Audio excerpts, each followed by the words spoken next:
मिनश्शैतानिर्रजीम। बिस्मिल्लाहिर्रहमानिर्रहीम। वक़ालू लौ कुन्ना नस्मउ औ नाक़िलु मा कुन्ना फ़ी अस्हाबिस्सईर फ़अतरफ़ू बिज़ंबिहिम फ़सुहक़न लिअस्हाबिस्सईर। इन्नल्लज़ीना यख़शौना रब्बहुम बिलग़ैबि लहुम मग़फ़िरतुन व अज्रुन कबीर।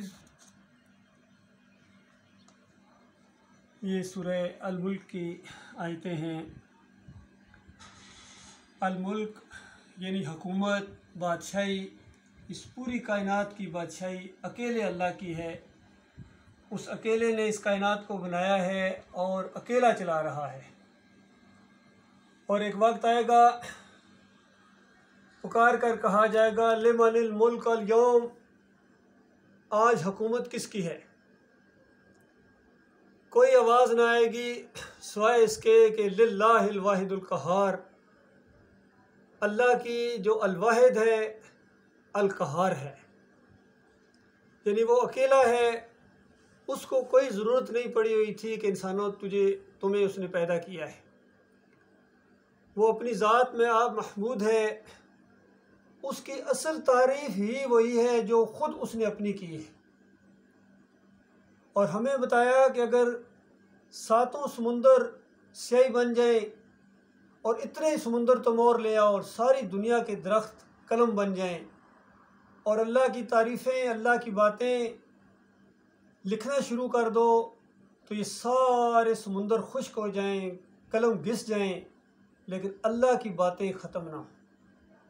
बातें क्या ख़त्म होंगी? मैं तो समझता हूँ अल्लाह की बातों की अगर किताब लिखी जाए तो उसकी तमहीद भी अभी नहीं बांधी गई होगी और ये सब कुछ ख़त्म हो जाएगा। इतना ही और समुंदर आ जाए वो ख़त्म हो जाएगा। और आज के दौर के अंदर अगर बात की जाती तो ये कि ये कंप्यूटर, इनकी मेमोरियाँ भर जाएँ, USB की मेमोरीज भर जाएँ और बड़ी से बड़ी USB लें, उसके अंदर मेमोरियाँ भर जाएँ, तो अल्लाह की बातें ख़त्म नहीं होंगी। वो इतना अजीम मालिक है।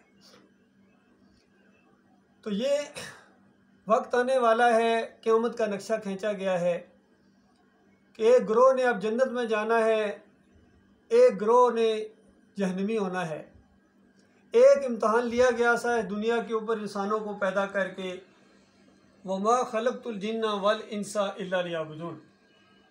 फरमाया मैंने जिन्नों और इंसानों को सिर्फ़ और सिर्फ अपनी बंदगी के लिए पैदा किया है।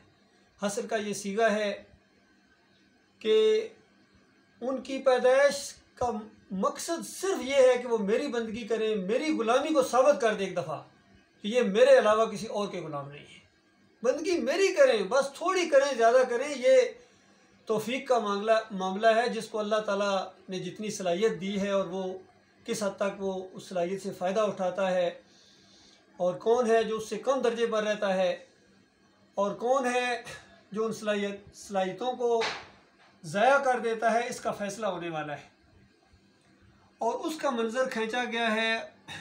और वो ग्रोह जो एक अजीम ग्रोह होगा, उसकी मिसाल ऐसे है, नबी अलैहिस्सलाम ने मिसाल दी कि जिस तरह एक काला बैल हो और एक मामूली सा जो उसके अंदर डाट ठिमका जिसे कहते हैं, या एक छोटा सा नुक्ता, वो सफ़ेद हो और पूरा बैल काला हो, या पूरा बैल काला हो और उसके अंदर छोटा सा जो हो डाट वो सफ़ेद रंग का हो, तो ये जो रेशो बनता है ये जन्नतियों और जहन्नमियों का रेशो है। और वो जहन्नमी जब अपने बारे में फ़ैसला सुनेंगे तो उनके अंदर से एक हुक उठेगी जिसको आज अल्लाह ताला ने यहाँ बयान किया है। फरमाया कि कहेंगे वक़ालू लौ कुन्ना नस्मउ औ नाक़िलु मा कुन्ना फ़ी अस्हाबिस्सईर, काश हम किसी की बात सुनते, किसी की बात सुनते। इसका मतलब ये है कि सुनाने वाले आए थे, समझाने वाले आए थे, और या अपने अकल को इस्तेमाल कर लेते तो आज जहन्नमियों में से ना होते, आज आग वालों में से ना होते, अपने अकल को भी इस्तेमाल कर लेते तो हम आज इतने बड़े मुजरिम बनकर ना आते। तो गोया अल्लाह ताला ने इंसानों के अंदर एक ऐसी चीज़ वदीयत कर दी है, इनको ऐसा पैदा किया है, इनको समीउम बसीर बनाया है, सुनने वाला, देखने वाला, गौर व फिक्र करने वाला, कि इस अपने इर्द गिर्द के माहौल को देखता है, सोचता है, इस निज़ाम के ऊपर ये गौर करता, ज़मीन के ऊपर, हवाओं के ऊपर, सूरज चाँद के निज़ाम के ऊपर, सितारों के निज़ाम के ऊपर, ख़ुद अपने जिस्म के ऊपर, अपनी खुराक के ऊपर, अपने सांस लेने के ऊपर, उठने बैठने के ऊपर, रात और दिन के आने जाने के ऊपर, समुद्रों के ऊपर, इन कश्तियों के चलने के ऊपर, परिंदों के उड़ने के ऊपर गौर करता। तो ये इस नतीजे पर पहुंच जाता कि इस कायनात का बनाने वाला वो बहुत ही मुदब्बर है, बहुत ज़्यादा हकीम है, बहुत ज़्यादा दाना है, ताकत वाला है, कुदरत वाला है, इल्म वाला है, और फिर वो अकेला है, कोई और नहीं हो सकता। क्योंकि अगर दो होते इस निज़ाम को चलाने वाले तो ये निज़ाम टकरा जाता आपस में। तो ये जो निज़ाम चल रहा है, ये निज़ाम बता रहा है कि इसका बनाने वाला भी एक है, इसका चलाने वाला भी एक है। और यही मुतालबा था इंसान से, बस इतनी बात मान लो, अपने अकल को इस्तेमाल करके, वो अकल दी हुई है अल्लाह ताला ने। और फिर मज़ीद अल्लाह की रहमत और शफ़क़त हुई इंसानियत के ऊपर कि इन्हीं इंसानों में से कुछ लोगों को अल्लाह ताला ने अपना पैगंबर बनाया, रसूल बनाया, उनके ऊपर किताबें नाज़िल की और हदायत का इंतज़ाम किया। एक लम्हा भी ज़मीन के ऊपर ऐसा नहीं गुजरा है कि अल्लाह की तरफ से इंसानों की रहनुमाई का कोई इंतज़ाम मौजूद ना हो, इंसानों को ये ना पता हो कि हक़ क्या है और बातिल क्या है। लेकिन इंसानों की अक्सरियत ने वो बात न सुनी जो जिसके मुताबिक आज फैसला होने वाला था जन्नत और जहन्नम का, वो बात न सुनी। बाकी सारी बातें सुनते गए, सारी बातें मानते गए, लेकिन वो बात न सुनी। और आज हुक उठ रही है अंदर से कि काश हमने किसी की बात सुनी होती, काश हमने अपने अकल ही को इस्तेमाल किया होता तो आज जहन्नमियों में से ना होते। क्या जुर्म वो लेकर आ गए थे, उसका नज़ारा आज आप आंखें खोल के पूरी दुनिया की तरफ अगर आप निगाह उठाएं, गौर करें, तो यही कुछ कर रहे हैं। आज ज़मीन के ऊपर क्या हो रहा है, अल्लाह की बंदगी नहीं हो रही है, अल्लाह की फरमाबरदारी नहीं हो, बाकी सब कुछ हो रहा है। और वो जुर्म जो अल्लाह जिसको अपने लिए गाली कहता है कि देखना मुझे गाली ना देना, और शिर्क अल्लाह को गाली है। हदीस के अंदर आता है, बुखारी की रिवायत के अंदर नबी अलैहिस्सलाम फरमाते हैं कि अल्लाह फरमाता है शतमानी इब्ने आदम, ये आदम का बच्चा मुझे गाली देता है जब ये कहता है कि अल्लाह औलाद रखता है, अल्लाह बेटा रखता है। ये जुर्म किया यहूदियों ने उज़ैर अलैहिस्सलाम को अल्लाह का बेटा करार दे के, और ईसाइयों ने ईसा अलैहिस्सलाम को अल्लाह का बेटा करार दे के, और मुशरिकीन मक्का ने फरिश्तों को कहते थे अल्लाह की बेटियां हैं, और जिन्नात ये सारे अल्लाह की बेटियां हैं। इस तरह अल्लाह की औलाद होने का उन्होंने अकीदा गढ़ा और अल्लाह की तौहीन की। उन्होंने समझा कि गोया अल्लाह जो है वो भी इंसानों की तरह है, औलाद रखता है, कोई लाडले हैं उसके, कोई चाहते हैं, कोई प्यारे हैं, कोई बेटियाँ हैं। और इस आखिरी उम्मत ने पिछले सारे रिकॉर्ड तोड़ दिए। ज़ात के शिर्क के अंदर ये सबसे आगे बढ़ गए। इन्होंने कहा कि अल्लाह की ज़ात का टुकड़ा है नबी सल्लल्लाहु अलैहि वसल्लम, नूर में नूर इल्ला, अल्लाह के नूर में से नूर जुदा।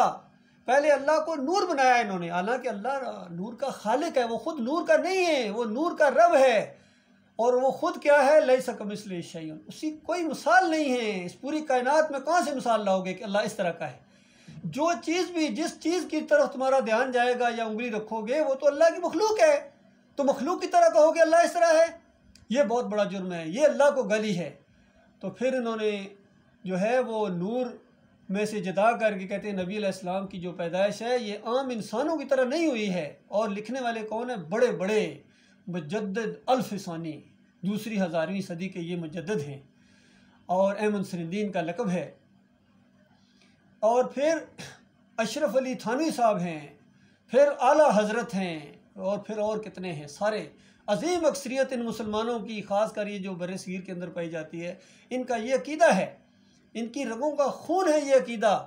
और अगर कोई कहे कि नहीं वो तो अल्लाह के बंदे थे और अल्लाह के रसूल हैं, अब्दुल्ला के बेटे हैं, अमना के बेटे हैं, अब्दुल मुत्तलिब के पोते हैं, और उन्होंने शादियाँ भी की हैं, औलाद भी हुई है, और बीमार होते थे, और ज़ख़म जब लगे हैं तो खून निकला है अंदर से, और फिर ज़िंदगी की मोहलत पूरी करके वफ़ात हुई है। ये सारी चीज़ें अगर बयान किए जाएँ तो ये हैरान हो कि उंगलियां मुंह में रखेंगे और कहते हैं अच्छा तुम नबी को नहीं मानते हो, तुम नबी के गुस्ताख हो, गुस्ताखे रसूल हो। इस तरीके से आगे से फतवे लगाते हैं और कानून हरकत में आ जाता है, पर्चे कटते हैं और ऐसा अकीदा जो हक अकीदा है पेश करने वालों को जेलों में ठूंसा जाता है, इनको मारा जाता है और कत्ल कर दिया जाता है और इनके साथ जंगें लड़ी जाती हैं। यही जंगें लड़ी गई हैं अंबिया के साथियों और दूसरे मुशरिकीन के दरमियान। चाहे आखिरी नबी मोहम्मद सल्लल्लाहु अलैहि वसल्लम का मामला हो, वो जो जंग बदर हुई थी, आखिर वजह क्या है, और जंग ओहद हुई है। पूरी ज़िंदगी गोया जंगों के अंदर 70 से ज़्यादा जंगें लड़ी हैं नबी सल्लल्लाहु अलैहि वसल्लम ने, और फिर इनकी वफ़ात के बाद अबू बकर सिद्दीक़ ने वो सिलसिला आगे जारी रखा है। उमर बिन ख़त्ताब ने और इस सिलसिले को बढ़ाया, और उस्मान रज़ी अल्लाह तआला ने समुद्रों के अंदर जो है इस जंगी सिलसिले को बढ़ा दिया। आखिर बात क्या थी? जंग किस बुनियाद के ऊपर हो रही थी? जंग इसी एक नुक्ते के ऊपर है कि इलाहुकुम इलाहुन वाहिद ला इलाहा इल्ला हुवा रहमान रहीम। लोगों, तुम्हारा इलाह एक है, एक माबूद है, बस तुम उसको अकेला मान लो, उसके साथ किसी को शरीक ना ठहराओ, फिर तुम और हम सब एक हैं, हमारे भाई हो, हमारे जैसे तुम्हारे हकूक। और अगर तुम कहो कि नहीं और भी हैं, अल्लाह के साथ शरीक ठहराओ, उस अल्लाह की ज़मीन के ऊपर रहते हुए तुम अकड़ कर चलाओ, बदमाशी दिखाओ, तो उसके बाद अब ये नहीं है कि अब तुम्हारी दरख्वास्त मानी जाएगी या तुम्हें इस तरह दंदनाने का मौका दिया जाएगा। नहीं, या तो बात को मानो, उसके बाद हम तुम्हारी हिफाजत करेंगे, तुम्हें अपनी फ़ौजें रखने की ज़रूरत नहीं है। ये इस्लाम का ज़ोर होता है, इस्लाम की ताकत होती है। आजकल के दौर के अंदर जिस तरह ये एक मिसाल है, जिस तरह रशिया चढ़ दौड़ा यूक्रेन के ऊपर, और एक मुतालबा है कि सरेंडर करो, तुम अब अपनी फ़ौज नहीं रख सकते हो, असला नहीं रख सकते हो, तुम हमारे अंडर होंगे, क्योंकि इससे पहले तुमने बदमाशी दिखाई है, दूसरों की तरफ तुम देखते थे, दूसरों की तरफ गए हो।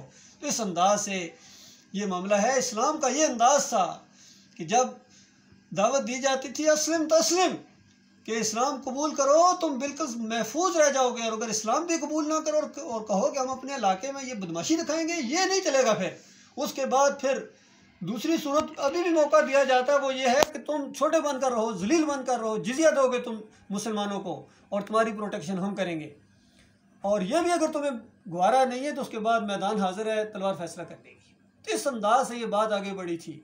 इस्लाम का हर तरफ जो है वो गलबा था, रोब और दबदबा था। ये ईमान की वजह से था, याद रखिए, इस किताब की वजह से जो आज आपके सामने पेश की जा रही है। इस किताब ने वो तब्दीली लाई थी।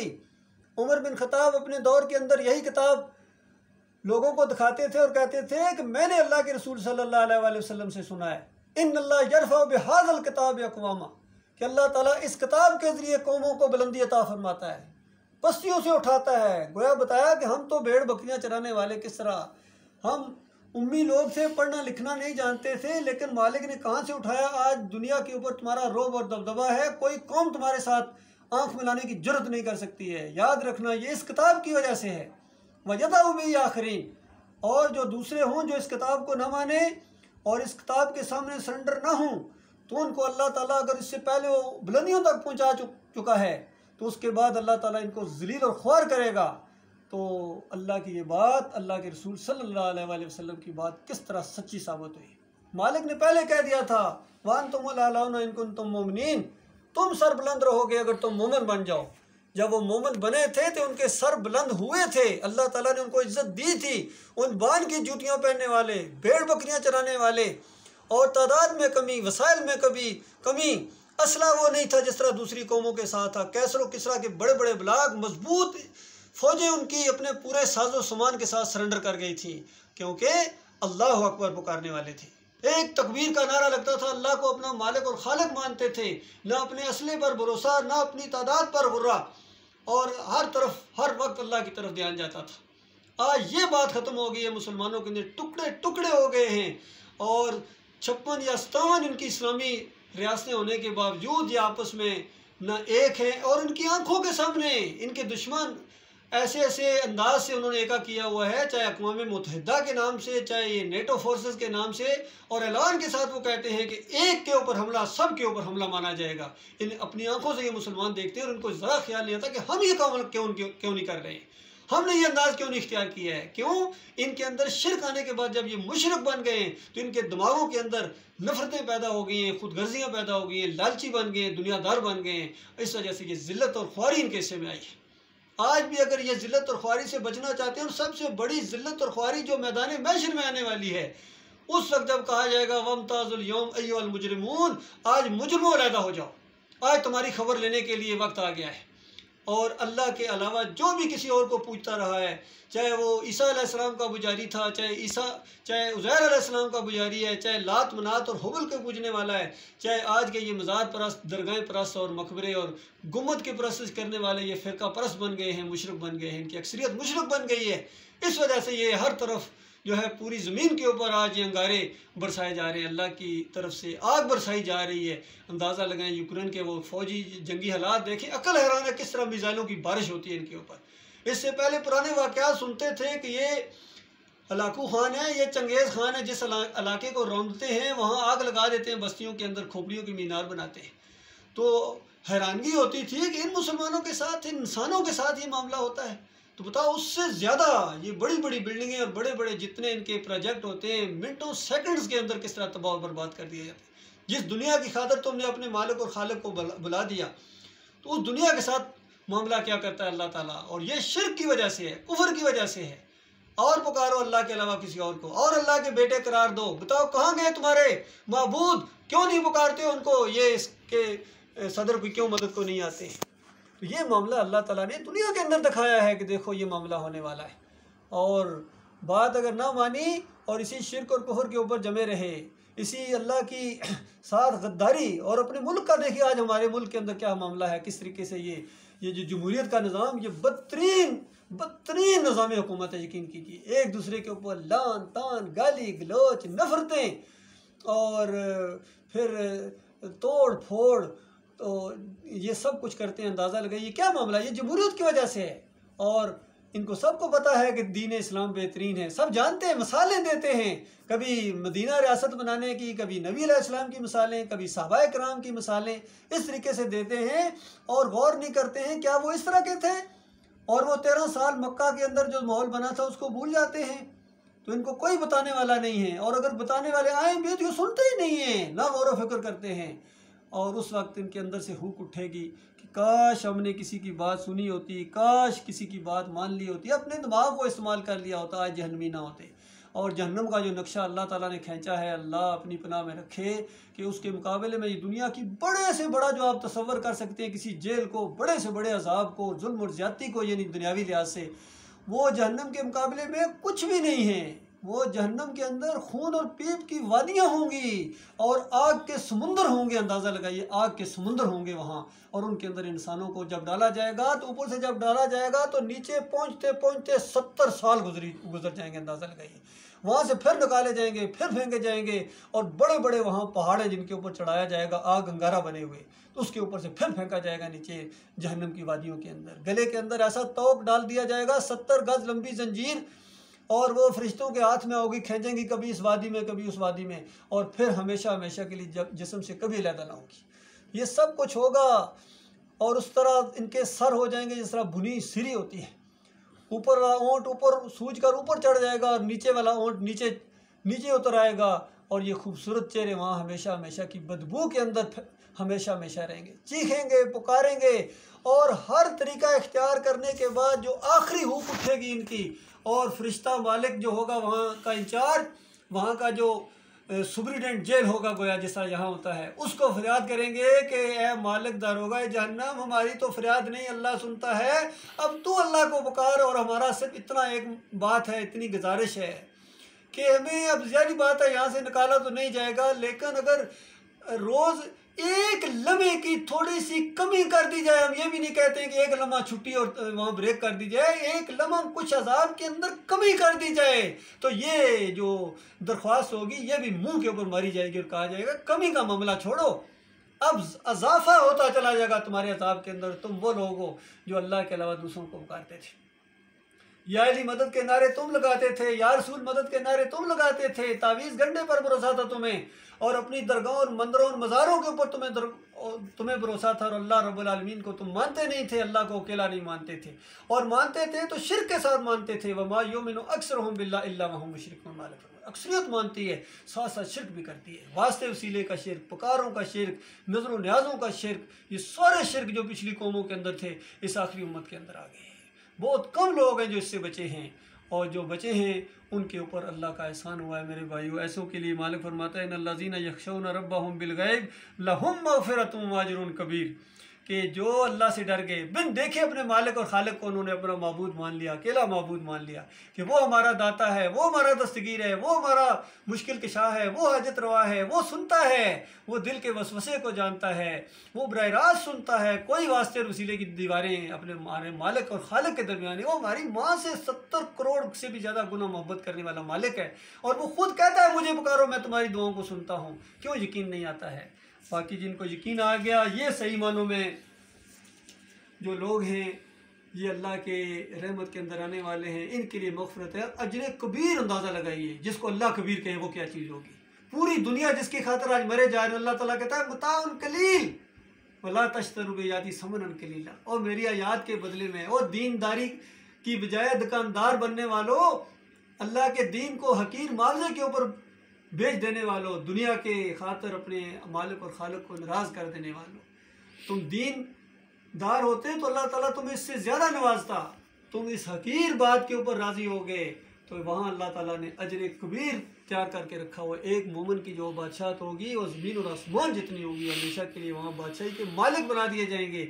और मालिक फरमाता है वलकुम फ़िया मा तश्ताही अनफुसुकुम वलकुम फ़िया तदउन मा तदउन नुज़ुलुम मिन गफ़ूर रहीम। जो तुम्हारे दिल के अंदर आए वो भी, और जो तुम कहो हुक्म सादर करो वो पेश कर दिया जाएगा। और गैर इसरारी तौर पर दिल के अंदर कोई अगर ख्वाहिश पैदा हो जाए तो मालिक फरमाता है वो हाज़िर कर दी जाएगी, और रब्बुल आलमीन की तरफ से, बेहतरीन मालिक की तरफ से। और एक जगह फरमाया अगर बिल फ़र्ज़ कभी ऐसी बात हो जाए, अभी दुनिया में शैतान वसवसा डाले कि अगर ये ना हुआ, तो मालिक फरमाता है ये ऐसा वादा है तुम्हारे साथ कि कल क़यामत के दिन तुम मुझे कह सकते हो। वादा मसऊला है, सवाल किया जा सकता है इसके ऊपर कि मालिक दुनिया में आपके वादे के ऊपर हमने अपनी जवानी और जवानी की सारी तमन्नाओं का गला घोंट दिया था, मालिक तेरे भरोसे के ऊपर हमने पूरी दुनिया से टक्कर ले ली थी, और आज क्या मामला वो हो नहीं रहा। ये नहीं कहना, ये मुमकिन नहीं है ऐसा कि ऐसी बात इंशाअल्लाह कभी नहीं होगी।